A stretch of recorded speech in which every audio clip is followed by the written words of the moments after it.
TV na Feira.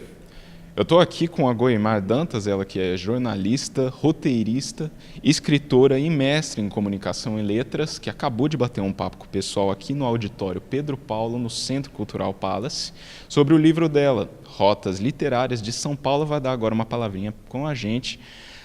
Goimar, qual que você acha que é a importância de mostrar essa história aqui na feira para Ribeirão?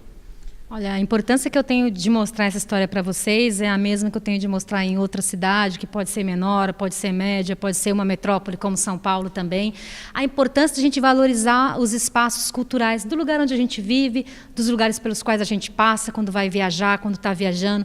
Então, sempre ficar atento e desenvolver um olhar de curiosidade sobre os prédios históricos, sobre os personagens que viveram nesses locais, das livrarias, das bibliotecas, dos museus voltados à literatura, né, à arte de uma forma geral.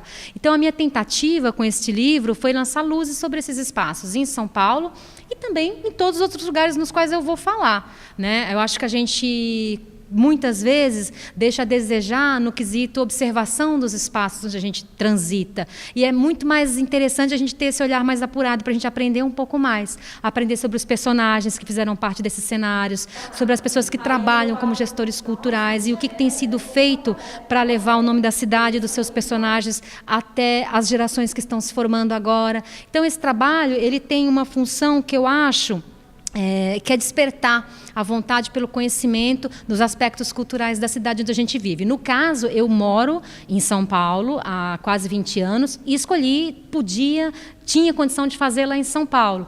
Então, eu faço um convite para vocês que são jovens e que estão se formando em jornalismo, estão fazendo faculdade, para atentar um pouco para os espaços literários aqui de Ribeirão e região também. Muito bem, obrigado, Goimar. Vinícius Lima para o TV na Feira.